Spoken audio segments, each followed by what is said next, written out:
ছোট্ট বন্ধুরা, ইউসি অনলাইন স্কুলে তোমাদের সবাইকে স্বাগতম। আজকে আমরা বাংলা ব্যঞ্জনবর্ণের ট থেকে মূর্ধন্য ন পর্যন্ত লেখা শিখব। তাহলে চলো শুরু করি। ট ট লেখার জন্য আমরা প্রথমে একটি মাত্রা দেব। দেখো আমি ঠিক যেভাবে দিচ্ছি।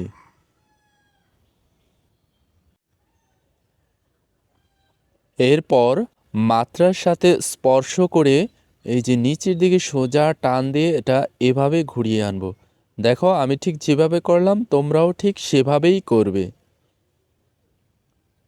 এরপর টর উপরে যে টিকিটা দেব, এটা এখান থেকে একটু সামনে পেন্সিলটা ধরবে, ধরে তারপর এইভাবে দেবে। দেখো আমি ঠিক যেভাবে করলাম তোমরাও ঠিক সেভাবে করবে।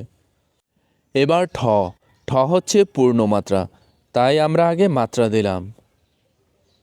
দেওয়ার পরে এ মাত্রার সাথে স্পর্শ করে ঠিক এভাবে দেবে।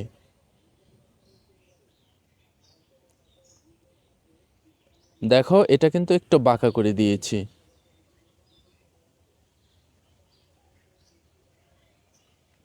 এরপর এটা নিচ থেকে একটু গোল করে, এই যে নিচের অংশটা একটু মোটা থাকবে, তারপর এটা আস্তে আস্তে একটু চাপা করে প্রথম যে দাগটা শুরু করেছিলাম তার সাথে স্পর্শ করে এটা উপর দিকে উঠিয়ে এইভাবে দিতে হবে।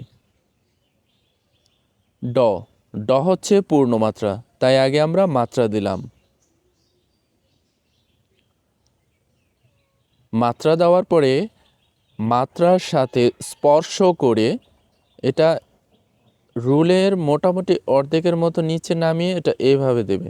দেখো একটা বড়শির মতো।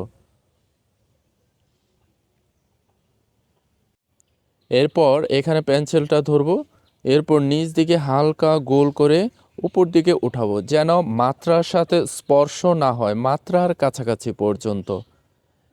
এবার ড ড লেখার জন্য আমরা আগে মাত্রা দেব, কারণ ড হচ্ছে পূর্ণমাত্রা।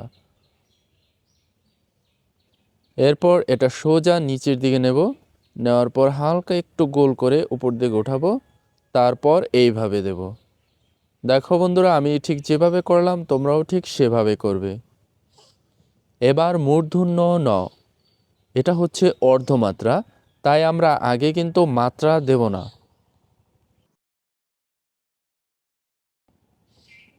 এটা এইভাবে গোল করে রুলের কাছাকাছি থেকে এটা ঘুরিয়ে এভাবে দেব। দেখো আমি যেভাবে করলাম তোমরা ঠিক সেভাবে করবে। এবার রুলের একটু উপর থেকে এটা এই যে দাগটাকে স্পর্শ করে নিচের দিকে নামাবে।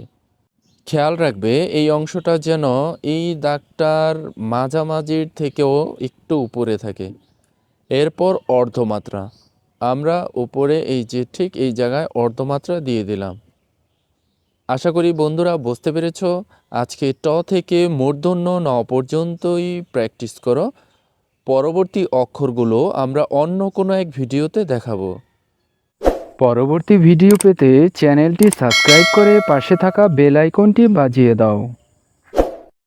ধন্যবাদ।